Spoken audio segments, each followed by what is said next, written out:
संजीवन जगत आधार पंढरीश पांडुरंग परमात्म्याच्या असीम कृपेने कैवल्य तेजोनिधी ज्ञानराज माऊली यांच्या कृपा आशीर्वादाने कुलस्वामिनी तुळजा भवानी जगदंबेच्या कृपेने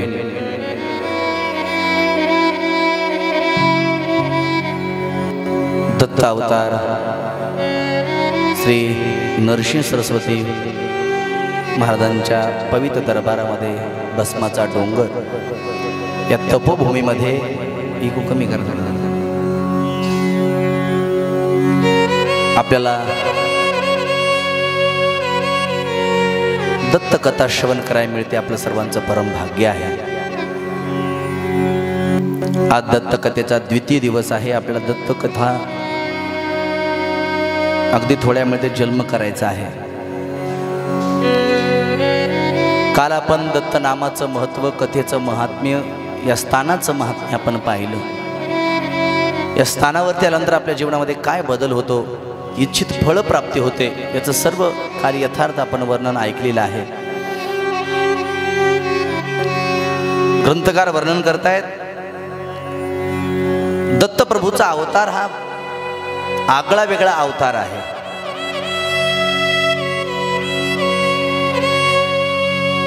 प्रत्येक अवतारामध्ये विष्णूचं कार्य आगळं वेगळं आहे। सगळ्याला माहिती आहे भगवंत अवतार घेतो कशासाठी, महादेव असो की महाराज विष्णू भगवंत असो, हे दोन्ही देवता हरिहर अवतार घेतात, पण अवताराचं प्रयोजन त्यांचं असतं। यदा यदा हि धर्मस्य ग्लानिर्भवति भारत अभ्युत्थानमधर्मस्य तदात्मानं सृजाम्यहं पवित्राणाय साधूनां विनाशाय दुष्कृतां धर्म संस्थापनार्थाय संभवामि युगे युगे धर्म रक्षावया अवतार घेसी। म्हणजे पवित्राणाय साधूनां विनाशाय दुष्कृतां, म्हणजे विष्णूचा अवतार, हरिहराचे अवतार आतापर्यंत जेवढे झाले ते भक्त रक्षणासाठी, दैत्याचा संहार करण्यासाठी झालेत। पण दत्तात्रय भगवंताचा अवतार हा आगळा वेगळा आहे। दत्तात्रय भगवंताच्या अवतारामध्ये अशी एकही कथा नाही की दत्तात्रय भगवंतांनी या राक्षसाला मारलं, कोणाशी वैर नाही,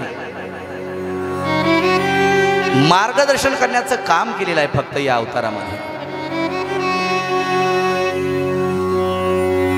ज्यावेळेस शुद्ध मुनीला महाराज नामधारक प्रश्न विचारतो, भगवंतांनी एवढे अवतार धारण केले याचं कारण काय, दत्तात्रयाचा अवतार का झाला याचं कारण। त्यावेळेस महाराज शुद्ध महाराजही गुरुग्रंथामध्ये सांगतायत, दत्तपुराणामध्ये आलेलं आहे, भगवंताचे 10 अवतार प्रामुख्याने मानलेले आहेत। वारकरी संप्रदाय दशावतार मान्य करतो महाराज, 10 अवताराची कथा मान्य आहे, पण त्यातल्या त्यात आमचे नामदेवराय म्हणायला लागले माझ्या देवाचे 10 अवतार नाहीत। किती अवतार आहेत? अगणित आहेत अवतार। अनंत अवतार घेसी भक्ता कारणे कनवाळू कृपाळू दिना लागे उद्धरणे। अवताराच्या राशी, जेवारीची रास टाकली, त्या जेवारीच्या राशीमध्ये किती आहेत जेवारीचे कण आपल्याला मोजता येतील का? तसं देवाचे अवतार किती झाले नामदेवराय म्हणतात वर्णन करता येत नाही, अगणित अवतार झाले। पण भागवतामध्ये 24 अवतार आहेत, पण प्रामुख्याने दशावताराची कथा आपण मान्य करतो। 10 अवतार देवाला धारण केले कशासाठी? एका भक्ताच्या शापासाठी। दुर्वासुनी महाराज अंबरीश राजाला शाप दिला आणि त्याच्यामुळे हे 10 अवतार घ्यावे लागले। द्वादशीचे व्रत करत होता अंबरीश राजा। दुर्वास मुनी गेले, मला कथा जास्त पाठीमागे न्यायची नाही, पण महाराज दुर्वास मुनीला आमंत्रण दिलं द्वादशी सोडण्याचं। आपलं अनुष्ठान लवकर 1 घटिकेच्या अलीकडे आपल्या द्वादश सोडायची आहे। सूर्योदय झाला त्याच्या 1 घटिका आधी आपल्याला महाराज द्वादश सोडावी लागते। लवकर या म्हणे अनुष्ठान करून। दुर्वास मुशीला महाराज ऋषीला वेळ झाला सारखा, दुर्वास ऋषी महाराज काय एकटे राहत नव्हते महाराज, सोबत किती शिष्य संप्रदाय किती होता सोबत? 60,000 शिष्य। दुर्वास मुनी महाराज अनुष्ठान करत वेळ लागला, ज्यावेळेस वापस आले अंबरीश राजाला वाटलं स्वामींना येण्यासाठी वेळ लागतोय, आणि घटिका जर महाराज वेळ समाप्त होऊन गेला तर एकादशीचं व्रत द्वादशीचं व्रत करायचं, व्रतामध्ये विघ्न येईल, आपलं खंडित होईल व्रत. याच्यासाठी आचमन केलं आणि पाणी घेऊन व्रताची सांगता केली. तेवढ्यामध्ये दुर्वास मुनी आले, म्हणे मला आमंत्रण देऊन अतिथी येण्याच्या अगोदर तू भोजन केलाय, शाप दिला महाराज.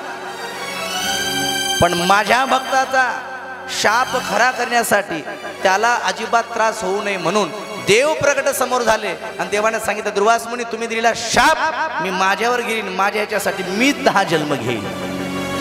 आणि तेव्हापासून हे 10 अवतार केले महाराज. मच्छ, कच्छ, वराह, नरसिंह, वामन, परशुराम, राम, कृष्ण, बौद्ध, ही सगळी कलंकी अवतार होणार आहे आता पुढं. हे सगळी अवतार आहेत महाराज. आणि त्यावेळेस नामधारक विचारायला लागला, महाराज हे भगवंतांनी अवतार कसे धारण केले आम्हाला सांगा. याच भगवंतापासून या सृष्टीची उत्पत्ती झालेली आहे. हो, सृष्टीची उत्पत्ती झाली आणि त्यामध्ये सुद्धा भगवंतांनी अवतार केले. एकी वेगवेगळे कारण सांगितलेले आहेत. प्रत्येक अवताराचं कारण वेगवेगळं आहे. ज्यावेळेस सृष्टी निर्माण करायची होती त्यावेळेस भगवंत एकटेच होते महाराज. पहिले कोठेच नव्हते काही, चंद्र सूर्य तारा नाही, अवघे शून्यचे होते पायी, कानोबा तेरे तेरे ते. तेथे एक ढालगची निर्माण झाली, त्याने एवढी ख्याती केली. पहिले एकटे भगवंत होते महाराज. आणि किती जरी मनुष्य असला मोठा, एकट्याला करमत नाही. करमत का साहेब? कोणीतरी सोबत असावं वाटतं. आता बघा माणसं एकटे थांबतात का? आपले माणसं एकटे थांबतात कुठं? थांबतात. त्याच्याजवळ मोबाईल आणि चार्जर पाहिजे. मग एकटं कुठे थांबतात? एकट्याला करमत नाही, साथीदार काहीतरी पाहिजे जवळ, आहे का नाही? मला पर्ण कुठे जरी बसला नाही, कुठे जाऊन बसला तरी जमत नाही, एकट्याला काहीतरी पाहिजे सोबत. देवाने सांगितलं मला करमत नाही म्हणून देवाने महाराज सृष्टी विस्तार करायचं ठरवलं. शेषशाही भगवंताच्या बेमीतून कमळ बाहेर आलं, त्या कमळामधून ब्रह्मदेवाची उत्पत्ती झाली. ज्या दिशेला महाराज तोंड फिरवलं तिकडे त्याला मस्तक फुटलं. 4 दिशेला पाहिलं 4 मस्तक आले, वर पाहिलं वर सुद्धा मस्तक आलं. ग्रंथामध्ये 4च मुखाचा ब्रह्मदेव सांगितलेला आहे, पण शिवमहापुराणामध्ये 5 मुखाचा ब्रह्मदेव सांगितलाय. पण त्याला गर्व झाला आणि खोटं बोलल्यामुळं महादेवाने एक मस्तक उडवून टाकलं महाराज. छेदिले शिर त्याचे, है का नाही महाराज? त्याला अभिमान झाला, एक मस्तक गेलं. 4 मुखाचा विधाता आपल्याला माहिती आहे. ब्रह्मदेव उत्पन्न झाला. ब्रह्मदेवाला सांगितलं, विधाता जीवसृष्टी निर्माण करा. जीवसृष्टी निर्माण करायला सुरुवात केली ब्रह्मदेवाने. आपल्या जीवसृष्टीमध्ये महाराज आपल्याला सहाय्य व्हावं म्हणून याच्यासाठी भव नावाचा मुलगा तयार केला. अहंकार, काम, क्रोध, मत्सर, दंभांग 3 प्रकारची विकृत सृष्टी, देवसृष्टी, सगळी 9 प्रकारची सृष्टी निर्माण केली महाराज. कौमार्य सर्ग, देव सर्ग, राक्षस सर्ग, सगळी सृष्टी निर्माण केली. पण महाराज भव नावाचा मुलगाही तयार केला, पण तो रडायला लागला म्हणून त्याचं नाव रुद्र पडलं. रुद्र या शब्दाचा अर्थ आहे रडकं जे मुलगा असतो त्याचं नाव आहे रुद्र. माणसाने नाव असे ठेवले पाहिजे की ते अर्थासहित नाव असावं. पहिले आपले आई वडील महाराज आपल्याला नावं ठेवत होते, तर ते अर्थासहित नाव असतात महाराज. जसं नाव आहे ना तसं माणसानं राहिलं पाहिजे आणि त्याला त्या नावाला काही अर्थ असावा. प्रत्येक नावामध्ये काहीतरी गमक असतं महाराज. प्रत्येकाची व्याख्या सांगायला आपल्याकडे वेळ नाही, मी फक्त माझी सांगतो, बाकीचं जाऊ दे. शंकर दुःखाचं शमन करतो, सुखाची प्राप्ती करून देतो, त्याचं नाव शंकर आहे. पांडुरंग ज्याच्याजवळ सगळे रंग एका ठिकाणी येतात त्याचं नाव पांडुरंग. आणि कोणाकडे जा, ज्या रंगामध्ये टाकताल त्या रंगामध्ये आमचा पांडुरंग मिसळतो महाराज, आहे का नाही महाराज? अवघा रंग एक झाला, रंगी रंगला श्रीरंग, आहे का नाही महाराज? हे प्रत्येक अक्षराचं, प्रत्येक नावाचं एक व्याख्या आहेत महाराज. नर अधिक आयन, नारायण म्हणजे ज्याचं पाण्यावर शयन आहे त्याचं नाव नारायण, अशी व्याख्या आहेत आपल्याकडे. आणि असंच माणसानं नाव ठेवलं पाहिजे. आता नाव लोक काय ठेवतात सांगता येत नाही. कोळपाड बेलणं उलतणं, त्या नावाला काही अर्थ नाही, काही नाही महाराज. चांगले नावं असावे. रुद्र ही फॅशन झाली, पण रडकं ज्याचं मुलगा असतो, रडणारा मुलगा, त्याचं नाव रुद्र आहे असं पुराणामध्ये आलेलं आहे. मग नंतर महाराज 10 मानसपुत्र तयार केले ब्रह्मदेवाने. 10 मानसपुत्र. भागवतामध्ये 10 मानसपुत्र सांगितलेत, गुरुचरित्र ग्रंथामध्ये 7च सांगितलं. मरीची, आत्री, अंगिरा, पुलस्त्य, पुलह, कृतु, भृगु, वसिष्ठ, दक्ष आणि नारद. किती झाले? किती झाले? किती झाले? हा, कोण मोजले?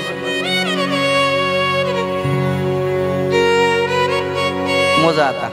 मरीची, अंगिरा, पुलस्त्य, पुलह, कृतु, भृगु, वसिष्ठ, दक्ष आणि नारद. किती झाले?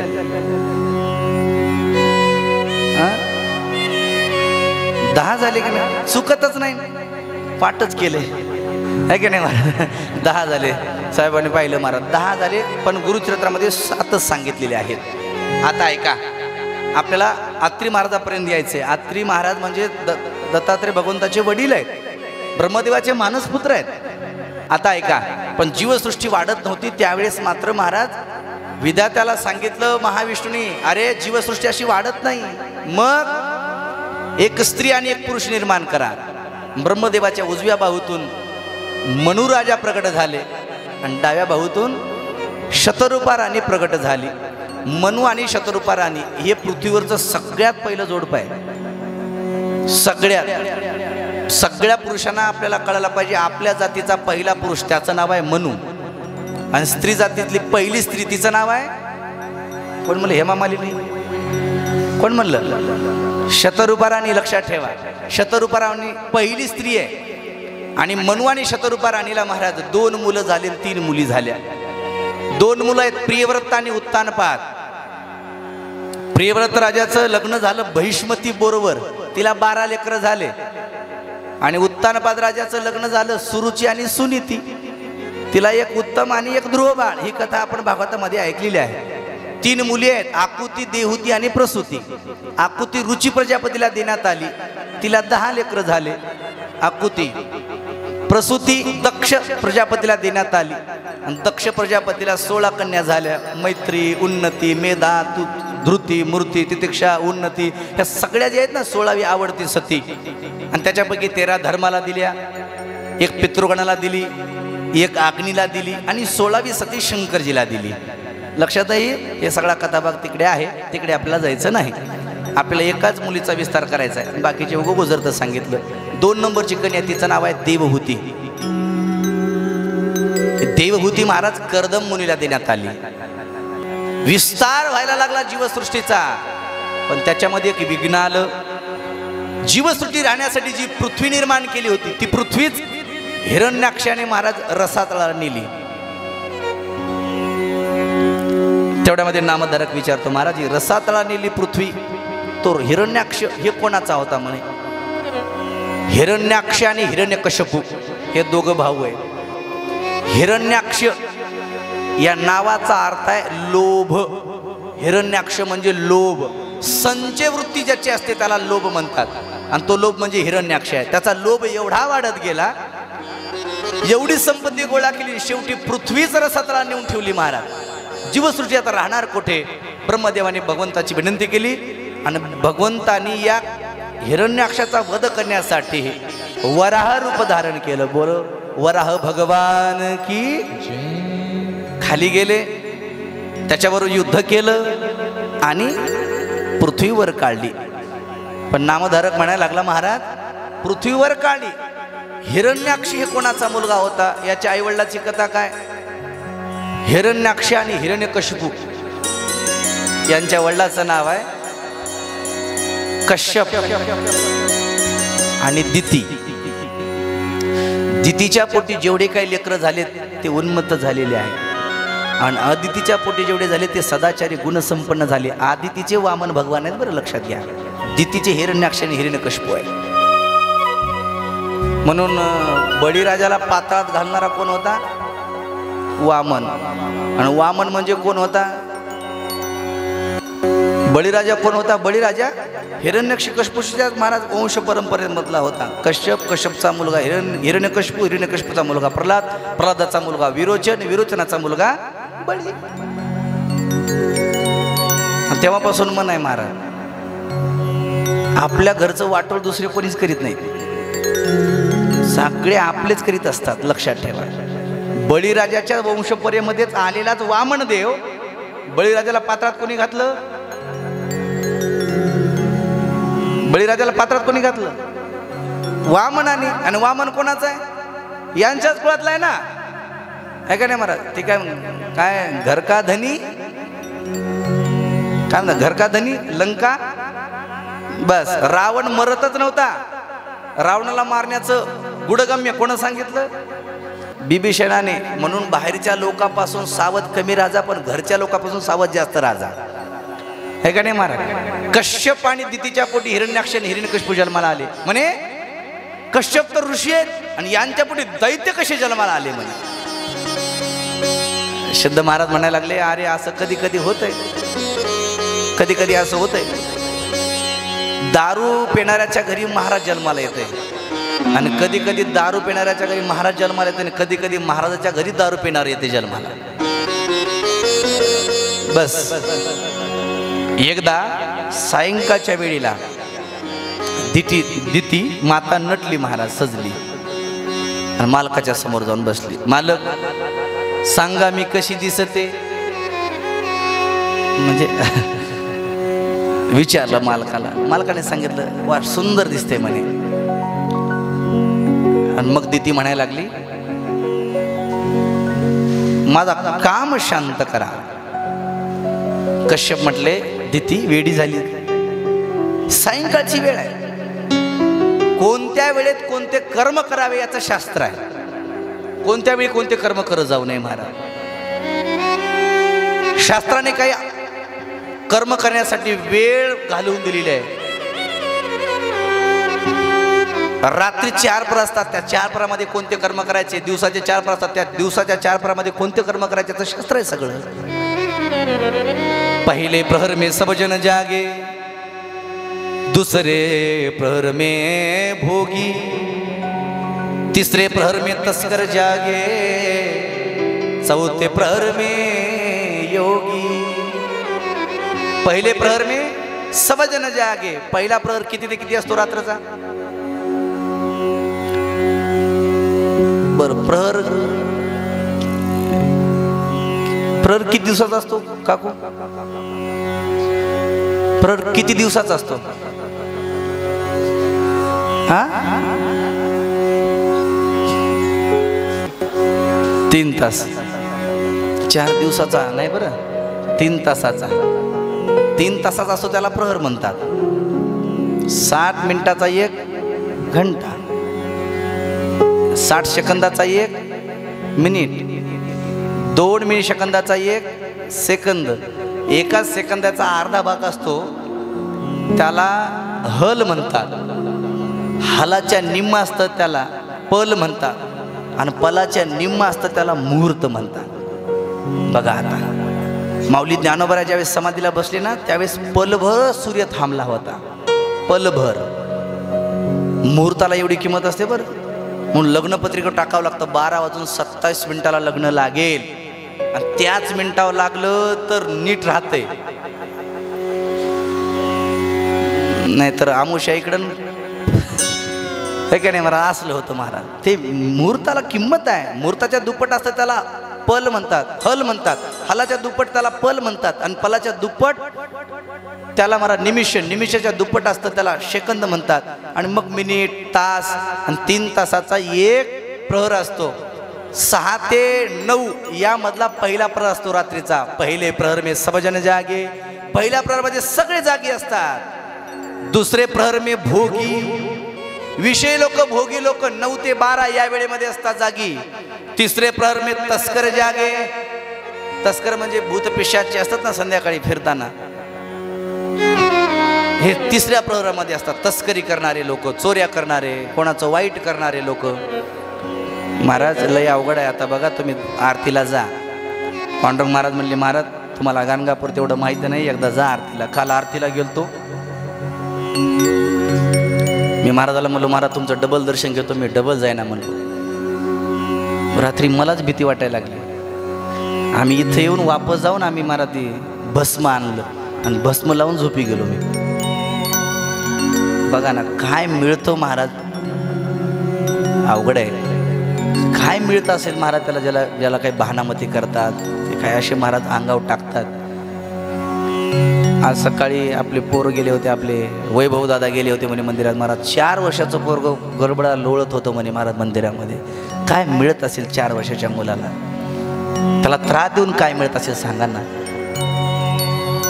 अरे एवढा परमार्थ करून जर कलियुगात चांगलं होत नसेल तर दुसऱ्याचं वाईट करून कधी चांगलं होईल सांगा, कधी चांगलं होईल आपलं.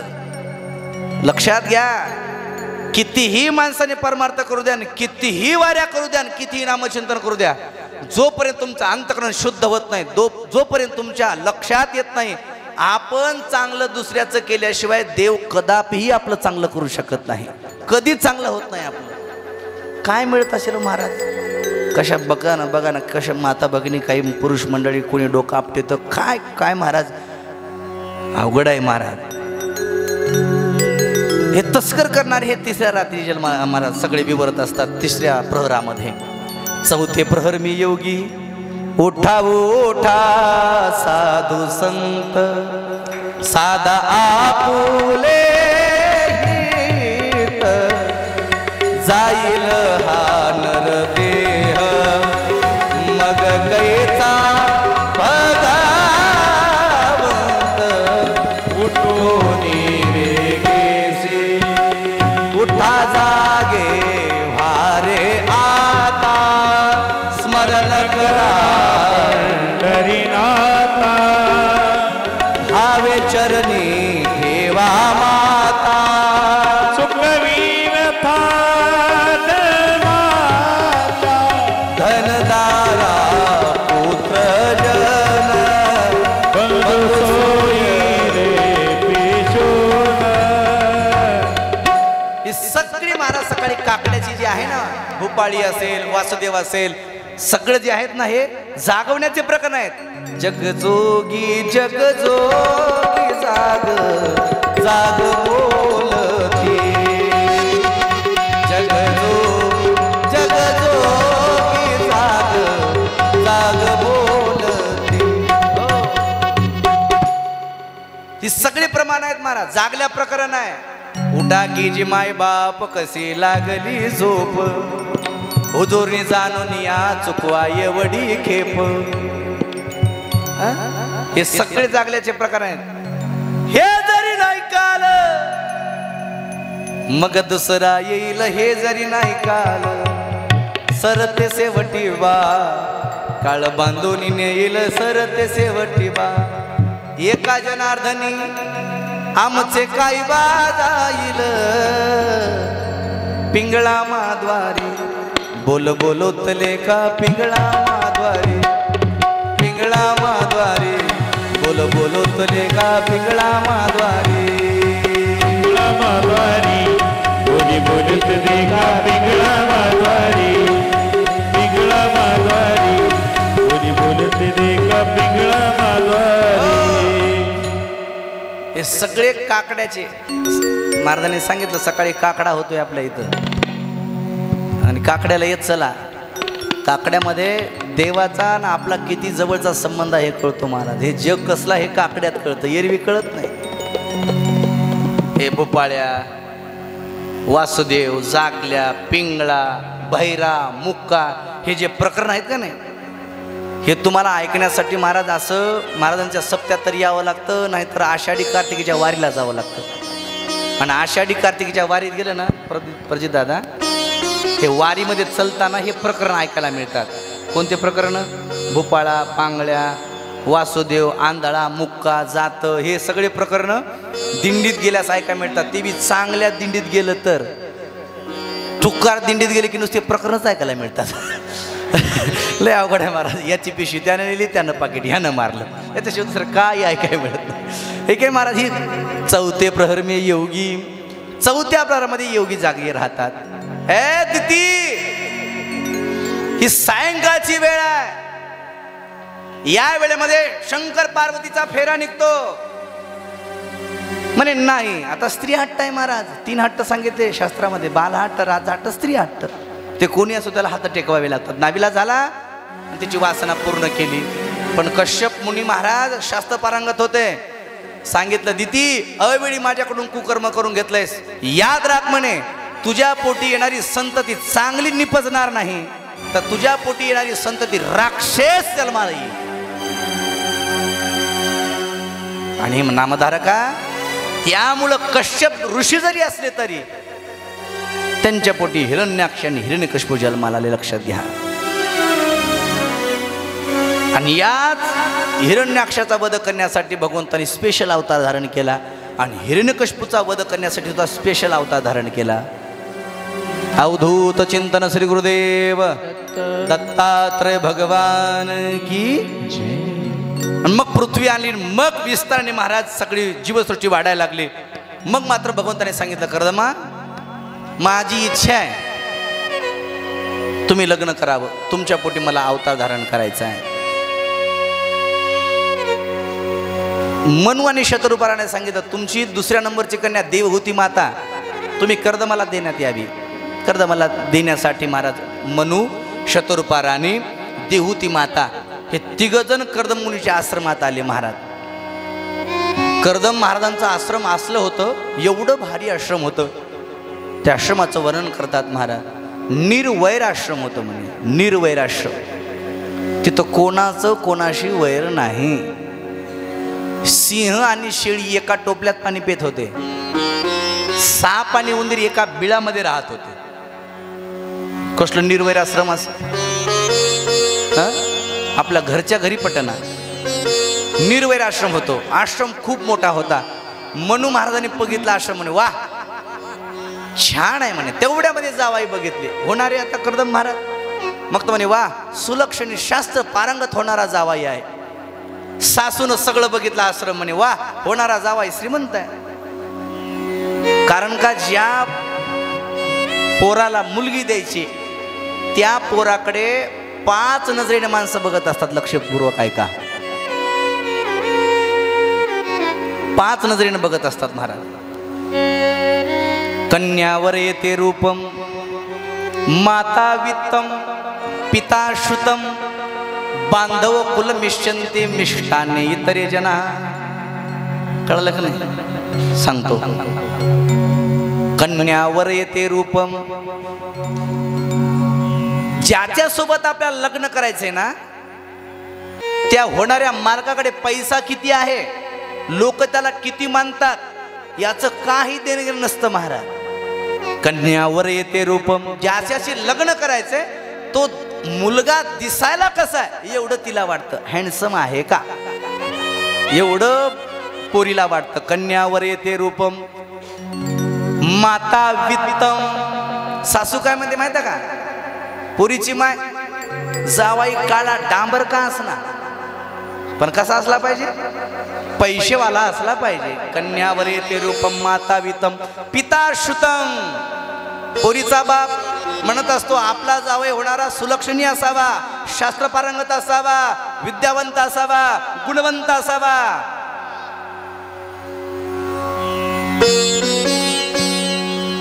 बांधव कुल मिश्यन्ति. पुरीचे भाऊ म्हणत असतात आपला होणारा दाजी. तुमच्याकडे दाजी म्हणतात का काय म्हणतात? दाजीच म्हणतात ना. कुठं भाऊजी म्हणतात, भाऊजी दाजी आहे का नाही महाराज.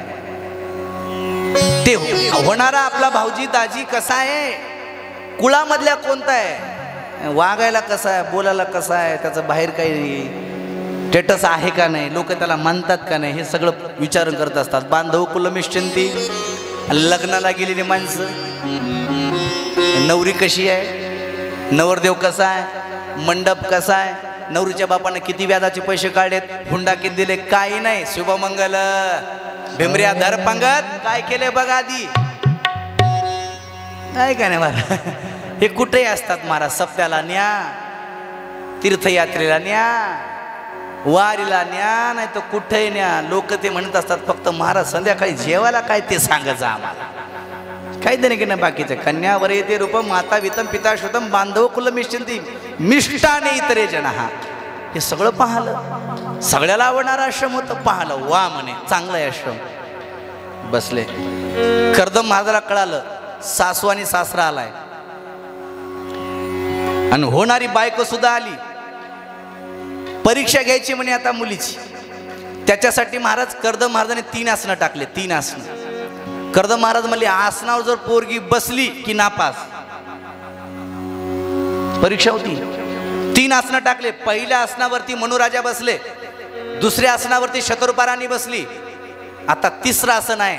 देहूती माता जवळ आली. देहूती माता सुलक्षणी होती, ज्ञानी होती महाराज, कळत होतं तिला सर्व. ती का टीव्ही बघत होती का? 4 दिवस सासूचे 4 दिवस सुनचे. सुलक्षणी होती महाराज, विद्या पारंगत होती. मनूची मुलगी आहे. डोक्यात विचार आला, मालकाने आसन टाकलंय. शास्त्राचं सांगतं मालकाने टाकलेल्या आसनावर पत्नीने बसायचं नाही. आता काय काय आचरण करायला होता तो भाग निराळा. मी काही बोलू शकत नाही त्याच्यावर, आहे की नाही महाराज? आता तर काही विषयच नाही. आता ते काय, तू अर्ध काम कर, मी अर्ध काम करते. तू कमवणार आहे, मी कमवणार आहे. संध्याकाळी चपात्या करायच्यात ना, मग जाय पिठान उंडा करून तू ठेव, मी लाटते, भाजायला तू बाटा. लय अवघड झालं ना महाराज. आता ते राहिलं नाही महाराज. पहिलं असं होतं. देहूती माता म्हणायला लागली आता आसनावर बसावं तर मालकान टाकलेलं आसन आहे. धर्मसंकट कसं आलं बघा देहूती मातेच्या समोर. आसनावर बसायचं नाही, मालकान टाकलेल्या आसनावर बसायचं नाही.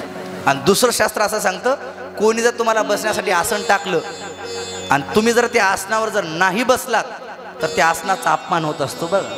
तुम्हाला किती गडबड असली आणि तुम्हाला जर कोणी खुर्चीत टाकलं तर खुर्चीवर जरी नाही बसलात तर त्याचा स्वीकार कसा करायचा देहूती मातेने सांगितले. देहूती माता म्हणायला लागली मालकानं टाकलेल्या आसनावर बसायचं नाही आणि आसनाचा अपमान होऊ द्यायचा नाही. त्याच्याकरता हात घेतला आणि आसनावरती हात ठेवला आणि देहूती माता खाली बसली. हे एवढं बघितल्या कर्दम महाराज म्हणले पोरगी पास आहे साहेब, फोडा सुपारी.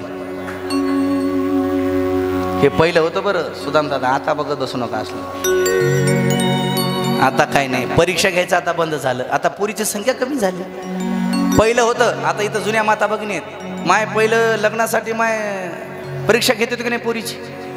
हां, तुमच्याकडे घेत होते की नाही? ते कुंकाचं पाणी करायचं, त्याच्यामध्ये पाय बुडवायला लावायचे ना असं जमीनवर ठेवायला लावायचे. असा खोलगड जर भाग उमटला तर काय म्हणायचे? हां, मामी मामी झाली नाही का? नाही, भरल्या पायाची लक्ष्मी आहे म्हणायचे. आणि तळ हातावणी जर असा पंजा उमटला तर काय म्हणायचे? हां, तो का पालत्या पायाची म्हणायचे, आहे का नाही? मारे पाय स्वयशाच राहतो. पण अशी परीक्षा होती पहिलं. आता नाही. आता पोराने जर आमच्या परीक्षा घ्यायचं ठरवलं, जवळजवळ हे गणपती बुडवायच्या कामाचे, मग काही कामाचं नाही महाराज पहिलं. आणि आता तर पोराला मी सांगत असतो महाराज, ज्यांचं लग्न राहिले त्यांनी पोरी बघायच्या नादात लागू नका. ही नाशीच आहे, ही उंचीलाच कमी आहे, वय जास्त आहे, सावळीच आहे, बुटकीच आहे, नाशी आहे, गुणानं बस. फॉर्च्युनर इनोवाच्या नादामध्ये टमटम निघून जाईल कुणा. जेवढी भेटते तेवढी घ्या करून. लई अवघड झालं मला. आताचा काळ बरा आहे. आमच्या नांदेड जिल्ह्यामध्ये 1000 पोर आहे, मागं 860 पोरी आहेत फक्त. सोलापूर जिल्ह्याचं मला माहिती नाही. 860 पोरी आहेत नांदेड जिल्ह्यामध्ये, 1000 पोर आहे मागं साहेब. आता 860 पोराचे लग्न 860 पोरी बरोबर झाले. पोरं किती राहिले? आता 140 पोरांना काय करावं? काय करावं?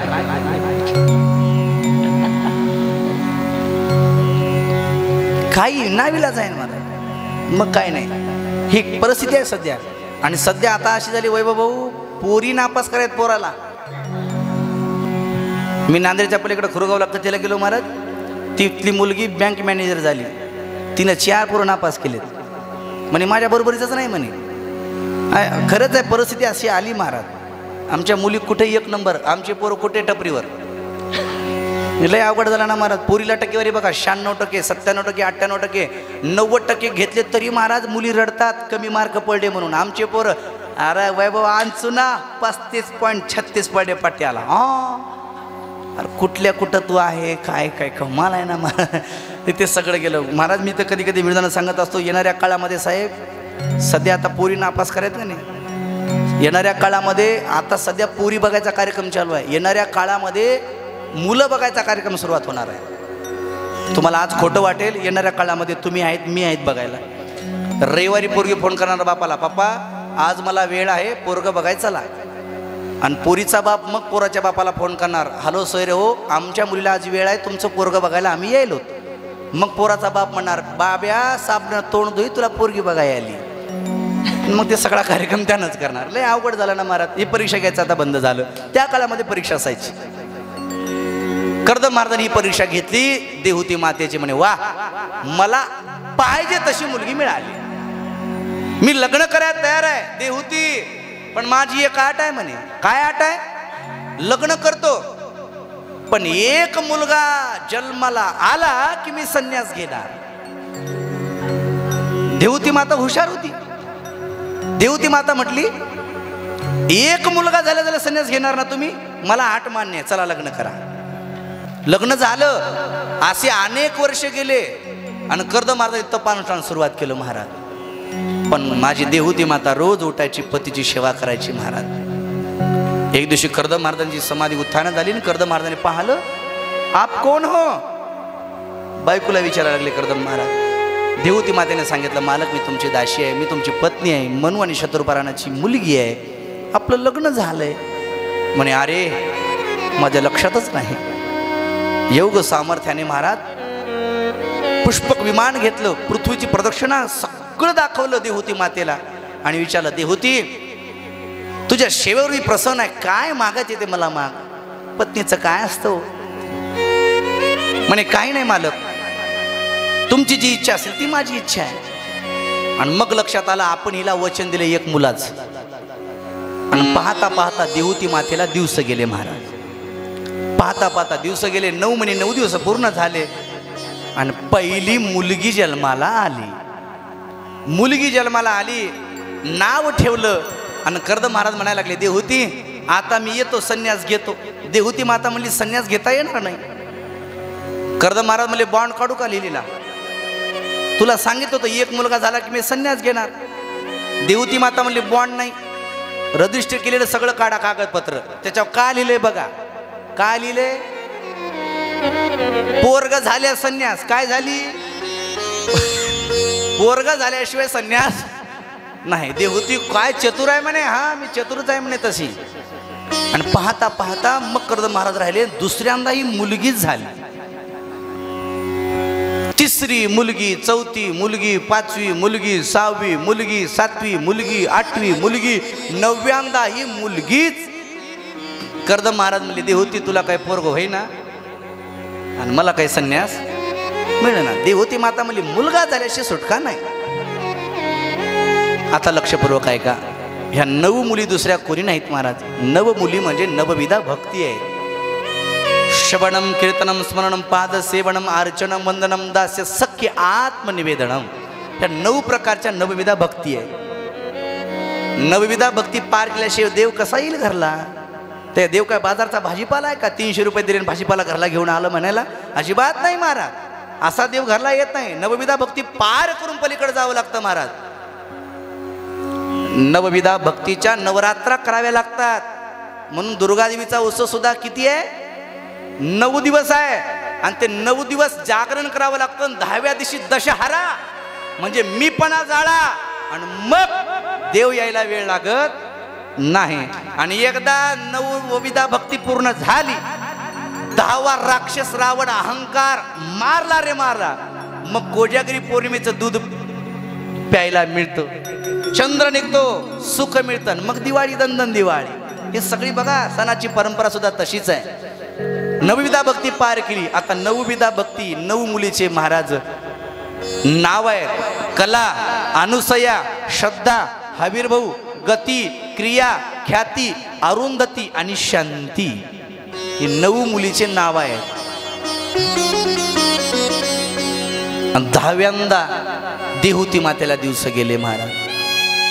आणि 10व्यांदा दिवस गेले त्यावेळेस मात्र तेज वाढायला लागलं. 7वा महिना सुरुवात झाला. देवकीचं महाराज जसं तेज चमकत होतं तसं महाराज आमच्या देहुती मातेत सुद्धा महाराज तेज चमकायला लागलं. कर्दम महाराज जवळ आले. कर्दम महाराज म्हणतात, देहूती 9 लेकरं झाले आपल्याला, पण तुझी कांती एवढी कधी चमकली नाही. आता मात्र तुझी कांती आगळी वेगळी चमकायला लागली. म्हणे काय होतं ते सांग. 7व्या महिन्यामध्ये मालकानं आपल्या बायकोला डोहाळे विचारले पाहिजे असं शास्त्र आहे. धर्मशास्त्राईशे डोहाळे पुसावे, तिचे पुरवावे मनोरथ. बायकोला माणसाने डोहाळे विचारले पाहिजे आणि तिला आवडणारं खायला नेऊन दिलं पाहिजे. देहूती मातेने डोहाळे सांगितले महाराज. म्हणे मला असं वाटतं जगाचा उद्धार करावा, जगाला ज्ञानदान करून टाकावं, सांख्य ज्ञानाचा उपदेश करावा आणि सगळे लोक सज्ञानी करून सोडावे, जनहितार्थ माझं जीवन उपकारासाठी जगावं असं मला वाटायला लागलं. मंडळी, जसे आपल्याला डोहाळे लागतात तसे मुलं जन्माला येत असतात. आपल्या बायाला डोहाळे असे लागतात का? आपल्या बायला डोहाळे वाटतं येतात का? असे कार्तिकीला जाईल, गाणगापूरला जाईल, आपल्या बायला डोहाळे काय लागतात? पांढरी माती काय, काळी माती काय, चिच्चा काय, तो का त्याच्यात एकमेकीला सांगायला येतात. काय आवडेल आता माता भगिनीला सांगता येत नाही. महाराज डोहाळे होते, कौसली मातेचे डोहाळे होते. आणि ओ धनुष्य मारीन रावणा, आणि ओ धनुष्य मारीन रावणा, आणि ओ धनुष्य मारीन रावणा, आणि ओ धनुष्य मारीन रावणा. लंका विभीषणा देईन हाती, लंका विभीषणा, लंका विभीषणा देईन हाती, आणि वो धनुष्य मारीन रावणा, आणि वो धनुष्य मारीन रावणा. विभीषणा देईन मी लंका, विभीषणा देईन हाती, आणि वो धनुष्य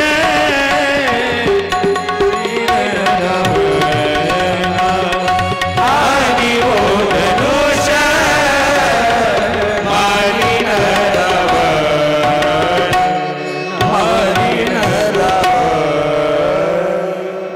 अवधूत चिंतन श्री गुरुदेव दत्तात्रय भगवान की.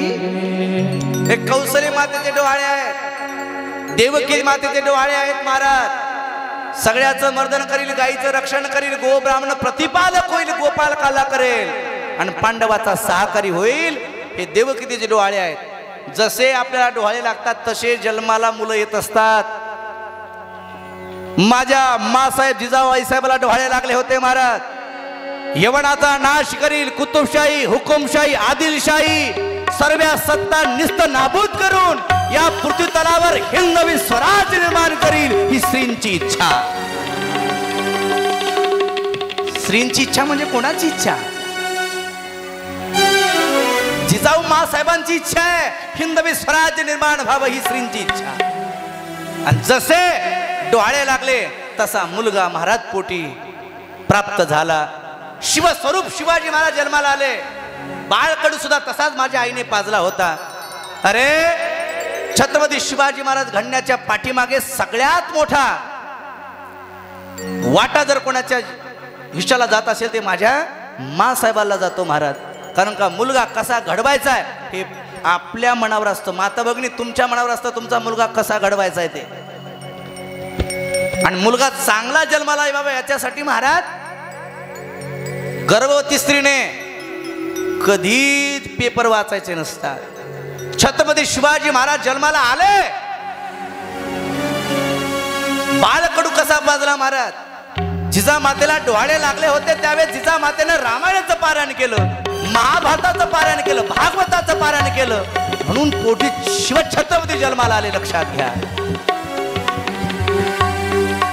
आपल्या जिंदगीमध्ये आपण मुलाला काय संस्कार देतोय?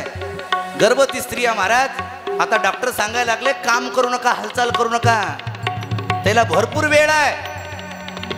माझी हात जोडी विनंती आहे माता भगिनी, तुम्हाला तुमच्या पोटी जर चांगला मुलगा जन्माला यावा असं वाटत असेल, सदाचारी गुणसंपन्न आयुष्यवंत धनवंत कीर्तिवंत जर तुम्हाला मुलगा जर महाराज हवा असावा वाटत असेल तर गर्भवती स्त्रीने कदापिही टीव्ही समोर बसायचं नाही. गर्भवती स्त्रीने टीव्ही पाहायची नाही, पिक्चर पाहायची नाही, असली गाणी ऐकायची नाही. वाचायचं असेल तर कादंबऱ्या वाचायचं नाही, कोणती हिस्ट्री वाचायची नाही. वाचायचं असेल तर तुम्हाला जर तुमचा मुलगा सदाचारी गुणसंपन्न असा यावा वाटत असेल तर गर्भवती स्त्रीने ज्ञानेश्वरी वाचावी, गाथा वाचावा. तुमच्या पोटी महाराज तुकाराम महाराज माऊली जन्माला आल्याशिवाय राहणार नाहीत. हे महत्वाचं आहे, हे खरं आहे, याची गरज आहे. आता मायबाप मुलगा जन्माला आला त्याला बोलायचं कळत नाही तोपर्यंत म्हणायला लागलेत बेट्या ये लुंगी डान्स कर. पहिल्या वर्षी जर तो डान्स करत असेल तर मोठा झाल्यानंतर तुम्हाला आता का मारणार नाही सांगा ना. लहानपणी मायबापाने आपल्या मुलाला संस्कार दिले पाहिजे. आता मायबापाला वेळच नाही, पैसा कमवण्यामध्ये बाप व्यस्त आहे आणि टीव्ही बघण्यामध्ये व्हॉट्सअप बघण्यामध्ये माय व्यस्त आहे. पोरं कुठं इंग्लिश मिडियमला, तिकडून आले की महाराज 2 मिनिटं आईशी संभाषण करतात, त्यांना बोलाय वेळ नाही. संतती चांगली निपजण्यासाठी आपण संपत्ती कमी कमवली तरी चालेल पण संतती चांगली कमवता आली पाहिजे. चांगली संतती जर कमवली तर संपत्ती कमवायची गरज नाही.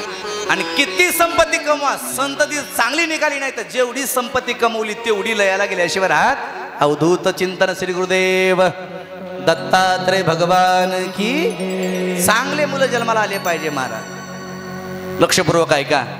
आणि मग माता देहूतीला विचारलं, देहूती तुला काय वाटायला लागलं? देहूतीने सांगितलं शंख ज्ञानाचा उपदेश करावा वाटतंय, जगाचं कल्याण करावं वाटतंय, जनहितार्थ जीवन जगावं वाटतंय, जे जे मला ठाव आहे ते लोकांना सांगावं असं वाटायला लागलंय. आणि वा. आणि पाहता पाहता 9 महिने 9 दिवस पूर्ण झाले आणि 10व्यांदा जगाचा मालक देहूती मातेच्या पोटी महाराज अवतार धारण करून आला. तो म्हणजे कपिल भगवान. बोले कपिल भगवान की. कपिल भगवान जन्माला आले. मग देहूती माता म्हणली कदम महाराज आता आता म्हणजे तुम्हाला लक्षात आहे, म्हणजे आता मुलगा झाला, आता संन्यास घ्यायला काही हरकत नाही. आणि मला सांगतो, तुम्हाला सांगतो, आपला मुलगा करता झाला, आपल्या मुलाला चांगलं वंगळं वाईट पुण्य चांगलं वागणं पुण्य पाप कळायला लागलं, नफा तोटा कळायला लागला, मायबापानं घरातून मस्त राजीनामा घ्यायचा, पोराकडून पैसे घ्यायचे, तीर्थाटन करायचे, वारी करायची, पारायण करायचे, संसाराचं अजिबात टेन्शन घ्यायचं नाही. काय काय माणसं महाराज त्या स्मशानभूमीमध्ये गेल्यानंतर त्या ताटीवर उचलून त्या ह्याच्यावर टाकल्यानंतर लोक म्हणतात कमरेला बघा रे एखादी चावी आहे का. अरे काय भल्या माणसा. मस्त अलिप्त राहिलं पाहिजे माणसाने. म्हणे आता आता मला संसार करायचा नाही, आता मला देवधर्म करायचा आहे, संन्यास घ्यायचा, मी निघालो आता. म्हणे मालक तुम्ही निघा संन्यासाला. पण महाराज कर्दम महाराज म्हणले देहूती तू म्हणतेस मला संन्यास घ्या पण मला संन्यास घेता येत नाही. म्हणे का? माझ्या डोक्यात विचार आहे. म्हणे काय विचार आहे सांगा महाराज. अगं या पृथ्वीतलावर असा एकही बाप नसेल आपल्या मुली लग्नाच्या सोडून तो संन्यास घेत असेल. माझ्या 9 मुली आहेत म्हणे, मला किती चिंता असेल. आणि खरंच सांगतो महाराज, कोणाला 1 मुलगी असेल, कोणाला 2 असतील, कोणाला 3 असतील, कोणाला 5 असतील, कोणाला 6 असतील, नाही तर एकुलती 1 मुलगी असू द्या, असा जगाच्या पाठीवर एकही बाप नाही त्या बापाला आपल्या मुलीची चिंता नाही. तिचं लग्न झाल्याशिवाय त्याला चैन पडत नाही. महाराज मला तर 9 मुली आहेत देहूती, मी कसा जाऊ म्हणे. ब्रह्मदेव आले आणि ब्रह्मदेव म्हणायला लागले कर्दम महाराज तुम्हाला संन्यास घ्यायचा होता ना. म्हणे हो, पण माझ्या मुलीचे लग्न राहिले म्हणे. मग ते सगळे लग्न मी लावतो म्हणे, आपण सोयरी पण करूयात का म्हणे. कर्दम महाराज म्हणले बघा हो काय हरकत नाही. ब्रह्मदेव गेले महाराज आपल्या मानसपुत्राकडे. आता ब्रह्मदेवाचे मानसपुत्र किती आहेत? 10. पोरी किती आहेत? हा 9 मुली आहेत.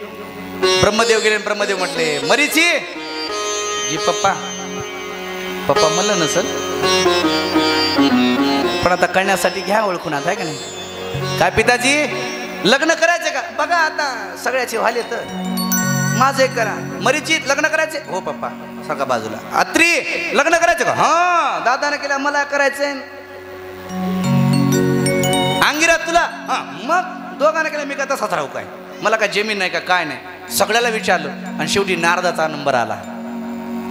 नारदा विचार नारदा तुला लग्न करायचं का? नारद मला नको रे बाबा, मला देवाची माया माहित आहे. एकदाच लग्न करायचं म्हणलं होतो. नारदाची नारदी झाली 60 पोरं झाले म्हणे आता मला लग्न करायचं नाही. हे काय महाराज. मी बाजूला सरकला. दक्ष आहेत मानसपुत्र, पण दक्ष प्रसूतीला देण्यात आला होता, म्हणजे दक्षाचं लग्न झालं होतं. अथर्व मुनी होते महाराज. अथर्व मुनीला विचारलं तुला लग्न करायचं का? म्हणे हो करायचं. एवढे सगळे करतात मित्र, आम्हाला करायचं म्हणे. सगळ्याचं महाराज 9 मुलं लग्नाला तयार झाले आणि 9 मुली झाल्या. आता 9 मुलीचे 9 पोराबरोबर लग्न झाले. लक्षपूर्वक ऐका. आता कोणती मुलगी कोणाला दिली? लक्षपूर्वक ऐका. कला मरीचीला दिली, अनुसया आत्री महाराजाला दिली, हबीरभाऊ पुलस्तेला दिली, श्रद्धा अंगिराला दिली, गती पुलला दिली, क्रिया भृगूला दिली, ख्याती कृतूला दिली, अरुंधती वशिष्ठजीला दिली आणि शांती ही अथर्व मुनीला दिली. सगळ्या मुलीचे लग्न सोडे झाले. कर्दम महाराज म्हणतायत आज माझ्या 9 मुली मला सोडून जात आहेत. काय दुःख झालं असेल हो. एक मुलगीचं सोडून निघाली तर बापाला किती दुःख होतं महाराज. ज्यावेळेस 9 मुली निघाल्या त्यावेळेस महाराज एवढे विरक्त असलेले महाराज कर्दम महाराज धसा धसा रडायला लागले पोरीला पाठवताना. काय सांगू मंडळी, कर्दम महाराज रडतील यात नवल नाही. ज्यावेळेस आपली मुलगी सासरी जाते ना त्यावेळेस प्रत्येक जण रडल्याशिवाय राहत नाही महाराज. ज्याला विदेही जनक म्हणतात, विदेही जनक, सीता मातेचे वडील, सगळं राज्य जळून गेलं, एक पाय जळून गेला अग्नीमध्ये, तरी सुद्धा साधना बंद केली नाही. याला विदेही जनक म्हणतात. एवढा विदेही जनक जरी असला तरी ज्यावेळेस माझी जानकी निघाली ना सासरी त्यावेळेस 10 मुकुंड रडला महाराज. जाऊ द्या जनक जी रडे यात नवल नाही काका. ज्याला पाषाण म्हणतात, ज्याला डोंगर म्हणतात, तो पर्वत राजा ज्यावेळेस माझी पार्वती माता निघाली सासरी त्यावेळेस तो सुद्धा रडल्याशिवाय राहणार नाही. आपण माणसं रडतील यात नवल काय? सगळेजण रडतात महाराज. बघा ना तो काळ. जगाच्या पाठीवर खूप प्रेम असतं महाराज मुलीचं बापावरती, बापाचं प्रेम खूप असतं महाराज मुलीवरती. बघा तुम्ही कोणाच्या घरी एकोणती एक मुलगी असू द्या आणि ती लग्नाला येऊ द्या महाराज. माता भगिनी तुमचं सगळ्यांचं लग्न झाले, कोणाचा बाप जिवंत असेल, कोणाची आई जिवंत असेल, पण लक्षपूर्वक ऐका महाराज. ज्यावेळेस मुलगी उपवर होते ना, लग्नाला येते ना दादा, त्यावेळेस बापाला झोप येत नाही काका. या अडंगावरचं त्या अडंगा होत असतो आणि बायकोला म्हणत असतो आपली बेटी पाहता पाहता लग्नाला आली बरं का. बायको म्हणत असते मालक पोरगी लग्नाला आली हो, पण लग्न करण्यासाठी आपल्याकडे पैसा नाही ना, पैसा नाही असे बायकोचे शब्द ऐकल्या ऐकल्या महाराज मालक म्हणत असतो अगं एकुलती एक पोरगी आहे मला, अगं 2 एकरचा बैनामा करील पण माझ्या लेकीचं सोनं करील म्हणणार या जगाच्या पाठीवर फक्त बाप असतो. लक्षात ठेवा, एकटा बाप आहे. मुलीचं लग्न ठरलं ना, उन्हाळ्याच्या दिवसामध्ये महाराज मोटरसायकल बाप पत्रिका वाटप करतो, त्याला थंडगार पाणी प्यावं वाटतं, हॉटेलवर थांबतो, 20 रुपयाची बिस्लरी घ्यावी वाटते. ते 20 रुपये काढण्याच्या अगोदर विचार येतो हेच 20 रुपये माझ्या बबीच्या संसारासाठी उपयोगाला येतील. तिथलं महाराज गरम पाणी पितो पण 20 रुपये खर्च करत नाही मुलीसाठी.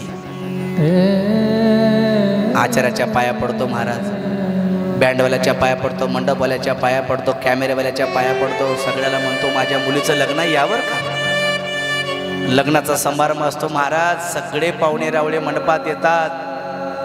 अक्षता डोक्यावर पडल्या ना सगळ्यात मोठा आनंद बापाला होत असतो महाराज, माझ्या लेकीचं सोनं झालं.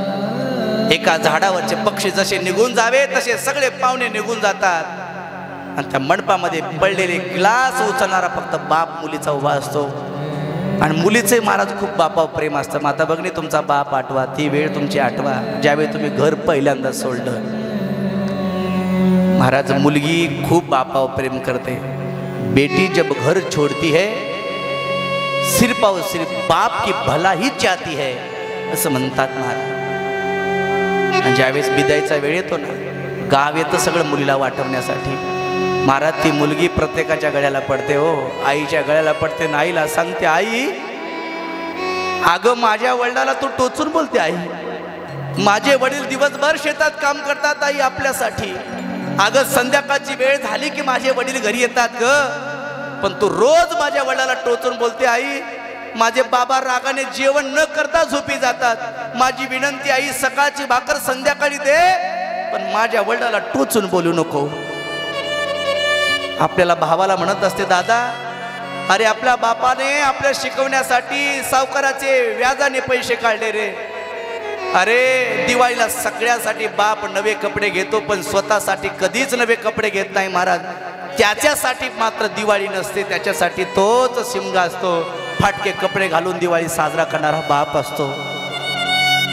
बापाला लेकीची चिंता आहे महाराज, लेकीला बापाची चिंता आहे. भावाला म्हणते, दादा अरे कॉलेजसाठी फीस भरण्यासाठी पैसे नव्हते ना आपल्या बाबाकडे, त्यावेळेस आपल्या बापाने सावकाराचे पाय धरले दादा.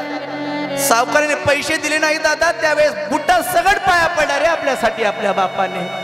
माझी विनंती आहे दादा, संध्याकाळी आलं की बाबाला जेवलात का म्हणून विचार जा. आता विचारणार कोणी नाही रे माझ्या बाबाला. आपल्या बाबाला शुगर आहे, आपल्या बाबाला बीपी आहे, नाही आता गोळी देणार कोणी माझ्या बापाला. आणि शेवटी वेळ येते महाराज, मुलगी बापाच्या गळ्याला पडते. जशी कसायाची गाय हंबरून रडते ना, तशी महाराज बापाच्या गळ्याला पडून लेक रडते. बाबा माझी काळजी करू नका, तुमची काळजी करा बाबा.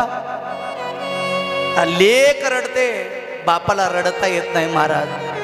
बाप म्हणत असतो, बेटा झालं सोनं, माझी काळजी करू नको, चल गाडीमध्ये पाठवून देतो लेकीला. मंडळी चलो रे डोली उठाओ कहार पिया मिलन की रुत आए. चलो रे डोली उठाओ कहार पिया मिलन की रुत आए. के नगरिया ले जाओ कहार पिया मिलन की रुत आए. चलो रे डोली उठाओ कहार पिया मिलन की रुत आए.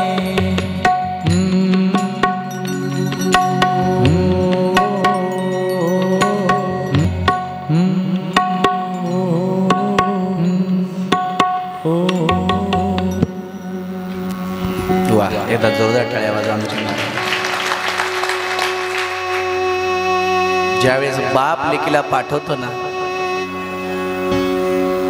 सगळेजण रडतात महाराज. बापाला रडता येत नाही, मुलीला पाठवून देतो आणि संध्याकाळी जेवायला बसतो. आणि बसलेलं बाप बघितला की मालकीन ताट आणून देते जेवण्यासाठी. त्या ताटाकडे बघितले की त्याला मुलीची आठवण येते. महाराज रोज माझी मुलगी माझ्या समोर येऊन मला जेव घालत होती. भलेला ताटावरून बाप उठतो महाराज, घरात जातो. दिवसभर राखून ठेवलेले अश्रू त्यांना आता वाट देतो. दार बंद करतो आणि मी रडलेला कोणाला आवाज जाऊ नये म्हणून उशीमध्ये तोंड घालून रडणाऱ्या या जगातात फक्त बाप असतो. मंडळी, माता भगिनी, निस्वार्थ तुमच्यावर प्रेम जर कोण करत असेल ते म्हणजे तुमची आई आणि तुमचा बाप आहे.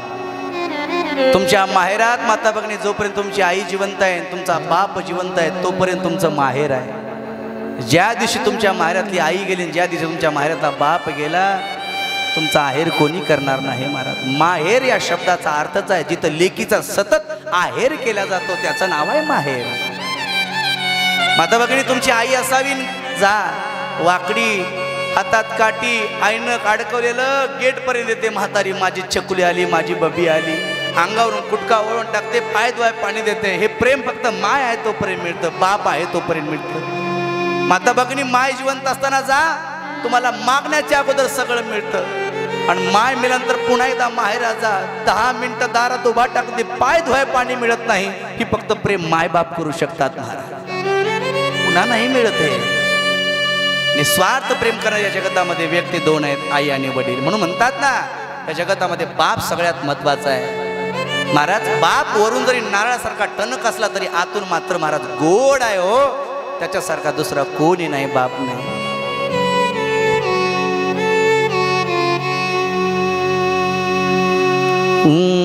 उरामध्ये माया त्याच्या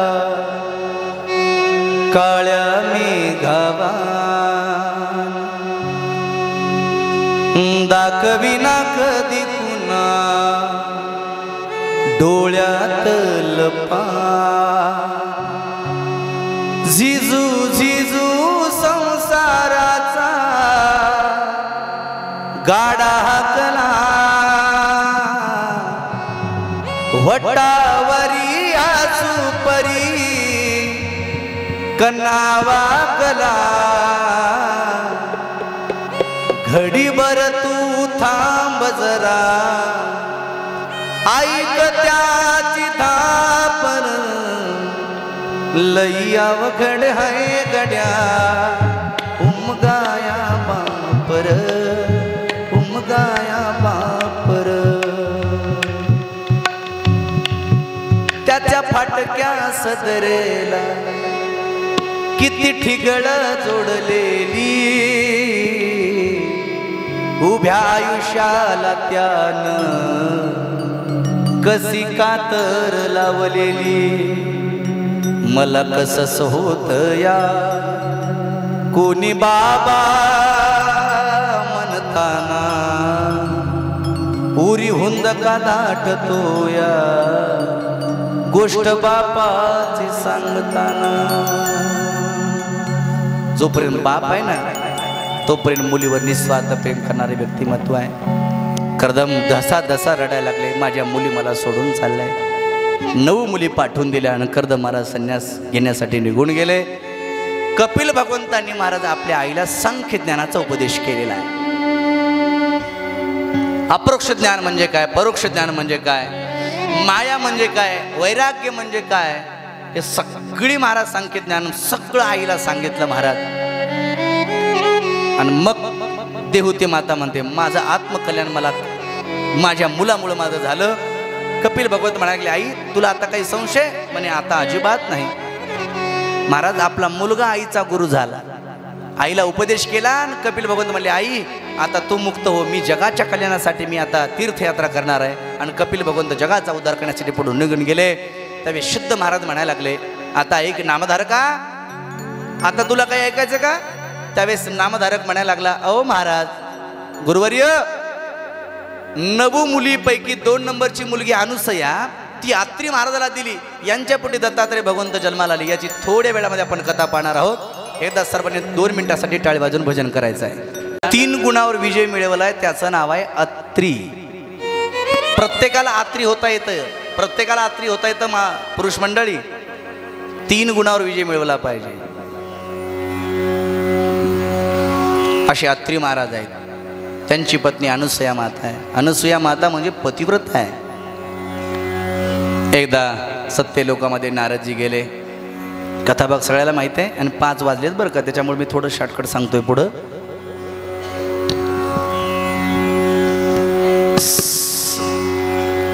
सावित्री आहे, पार्वती माता आहे, लक्ष्मी माता आहे. एका ठिकाणी बसल्या, बोलत बोलत बोलत विषय वाढला.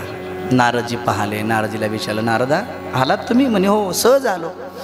कस काय आलात म्हणे सहज फिरत फिरत आलो. काय चर्चा चालू आहे म्हणे आमची अशीच चर्चा चालू आहे. नारदा आमच्यासारखी सती या जगतात आहे का कोणी. शब्द काय माझ्यासारखी आमच्यासारख्या तिघीसारख्या कोणी आहे का. नारद मुनी म्हटले हो तुमच्यापेक्षा सती भारी आहे. सती म्हणजे पतिव्रता बरं. म्हणे आमच्यापेक्षा भारी आहे हो. कुठे आहे माहूरगडावर आहे. तिचं नाव अनुसया माता. हा आमच्यापेक्षा भारी आहे म्हणे हो. तिचं जर आता जर सत्वहरण नाही केलं तर येणाऱ्या काळामध्ये तुम्हाला कोणत्या स्वागताला कोणी बोलवणार नाही. मग निवडणूक जवळ आली म्हणे आताच बघा नंतर काही नाही म्हणे. म्हणे सत्वहरण तिलक केलं पाहिजे. आणि एकमेकीचं वर्चस्व एकमेकीला खपत नाही.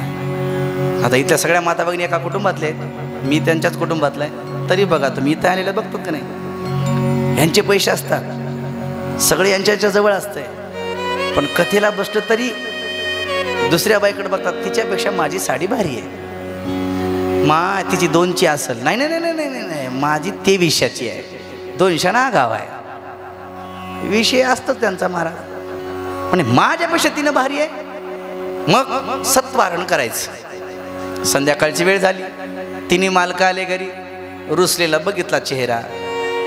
शंकरजी म्हणले, पार्वती काय झालं, रुसलेला काय झालं, चेहरा तुझा पडलेला दिसतोय. हां पडलेला दिसतोय, काय झालं सांग तर. हां एवढे वर्ष झाले लग्नाला, कधी विचारलं का तुम्ही मला काही आवडतं का, काही ना आवडतं का, कधीतरी नेलं का मला कुठं फिरायला. महादेव म्हणले, कुठं नेऊ ग, लॉकडाऊन होतं. म्हणे आतापर्यंत विचारलं का आम्हाला काही भावना आहेत का नाही, आम्हाला काही वाटतं नाही कुठंतरी, आम्हाला पाहिलं का कधी आम्हाला काय आवडतं तरी, उठलं की तुमचीच कामं करावी ना. शंकरजी म्हणले, काय झालं सांग तर. नाही काय नाही म्हणे, ती अनुसया माता आहे म्हणे कोणीतरी. म्हणे हो आहे, सत्वाहरण करा म्हणे तिचे. शंकरजी उठून वाटागले, म्हणजे ए पार्वती 5,000 शालू पाहिजे ना, 10,000चा आणि, पण तिच्याकडे नको, कारण का पतिव्रतेची ताकद एवढी असते, देवात सुद्धा काही चालत नाही तिथे. तुका म्हणे पतिव्रता तिची देवावरी सत्ता. म्हणे नाही नाही नाही दुसरं काहीच मला नको, तिचं सत्वारण करा एवढंच मला, दुसरं काही नको. शंकरजी बाहेर आले. शंकर जसे बाहेर आले तसे लगेच विष्णू भगवंत आले. विष्णू भगवंत आले, लगेच ब्रह्मदेव आले. तिघही बसले एका ठिकाणी, सगळ्यांचे चेहरे पडलेले, कोणीच बोलायला तयार नाही. त्याच्यामध्ये चतुर आहे विष्णू. विष्णू म्हणला, महादेवराव लयच नाराज दिसते. म्हणे काय सांगावं, काय झालं घरी, कळते लगेच माणसाच्या चेहऱ्याकडे बघितलं की. म्हणे काय झालं, काय नाही म्हणे. मग वकील काय विरोधात गेला काय करता. म्हणे हो असं झालं. काय काय झालं, आमचं काय सांगावं म्हणे, असं असं झालं. ते म्हणे आमच्या घरी असंच झालं. तिघांचं एकच निघालं. मग काय नाही म्हणे, अनुसयेचं सत्वाहरण केल्याशिवाय पर्याय नाही. जावं कोण, मग आता निघा म्हणे तिघही. नाही जर केलं तर संध्याकाळी भाकरी मिळत नाही. काय करावं, तिघांनी राय केली, सत्वाहरण कसं करायचं. मग म्हणे संन्याशी वेश धारण करून अतिथी होऊन जायचं, भिक्षा मागायची आणि सत्वाहरण करायचं. भगवा वेश धारण केला गेले. मी कालच वाटतं भगव्याचं, हां बस काल आपण ऐकलं, दारावरती गेले.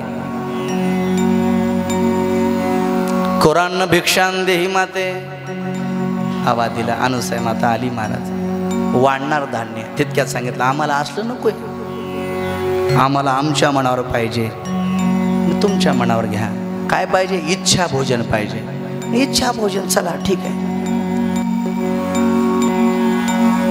इच्छा भोजन तयार झालं. म्हणे बसा जेवायला. म्हणे आता इच्छा भोजन दिले, जेवलं की निघून जावं लागतं, सत्वाहरण तर घ्यायचं, तसंच राहून गेलं. मग म्हणे अनुसये आम्ही जेवण करणार आहे, पण आमची एक आट आहे. कोणती आट आहे, निर्वस्त्र होऊन भोजन वाढलीस तर जेवणार, नाही तर नाही. आता पतिव्रत आहे, डोक्यावरचा पदर सुद्धा पडू देत नाही पतिव्रत. आता म्हणे धर्म संकट उभा टाकलं, आता काय करावं म्हणे. वाढता येत असं तर निर्वस्त्र होऊन वाढ, नाहीतर आम्ही जेवण करणार नाही, नाहीतर निघालो आम्ही अल्लाक निरंजन. आणि आपल्या घरी आलेला अतिथी जर विनमुख गेला तर माता भगिनी, विनमुख गेली अतिथी नेय सर्व सुकृताची संपत्ती. आपल्या दारावर अतिथी आला आणि तो विनमुख जर गेला तर तुमची सर्व सुख समृद्धी घेऊन जात असतो महाराज. म्हणून दारावर कोणताही अतिथी येऊ द्या, त्याचं पूजन तुम्हाला करता येईल तेवढं करत राहा. आणि आपल्या दारात आलेली जोडी जोडी नसते, ती पार्वती असते. पार्वती मातेचं तुम्ही स्वागत केलं पाहिजे. सुवाशी नाही तिचं आपण कुंकू लावलं पाहिजे, तिचा आदर केला पाहिजे तुम्ही, है का नाही. काय काय माता भगिनी महाराज परडी आली किंवा ती जोडी आली की म्हणतात चल पुढी. काय काय माणसं लई भारी असतात, दिसायला लई भारी दिसायला, 500 रुपये देतो तुला, चल शेतात. त्याला कळणार चालेल वैर, तुला देव वाटले दे 10 रुपये, ना तर गुन्हानं बस. अपमान करू नका अतिथीचा. पण विनमुख जर अतिथी गेला तर सर्व सुकृताची संपत्ती जाते. काय करावं, अत्रि महाराजाकडे गेली. अत्रि महाराजांचं चरण तीर्थ घेतलं महाराज. काय पावर आहे तीर्थामध्ये, चरण तीर्थावर.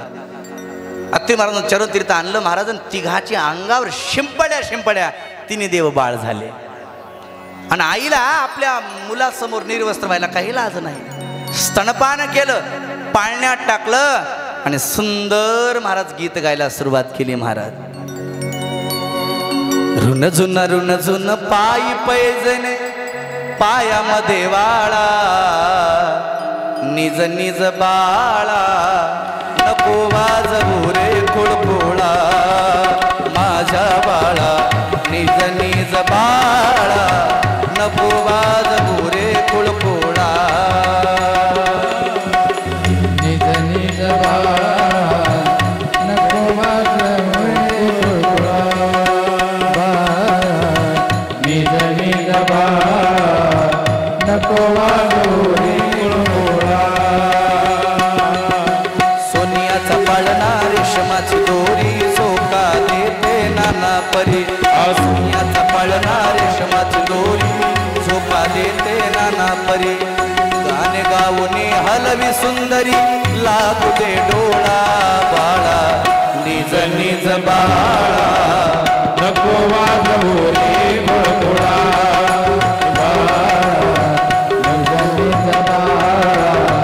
नको वाजवू रे कुळकुळा. पाळण्यात टाकलं महाराज. एवढ्यामध्ये आत्री महाराज आले. आत्री महाराज विचारतायत, हा पाळणा आणि लेकर अनुसय हे लेकर कोणाचे आहेत? कोठली तिघे ही बाळे तू मला सांग वेल्लाळे सांगना, देवा सम सुंदर दिसती उमजे ना कोण हे असती सांगना.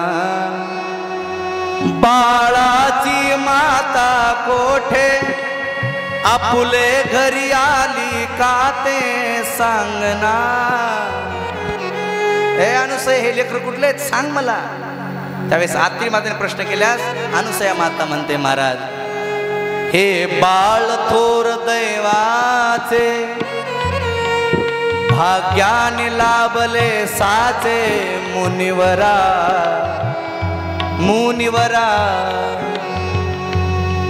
विधी हरिहर आश्रमी आले, विधी हरिहर आश्रमी आले, ममतेच्या बघण्या सजले मुनिवरा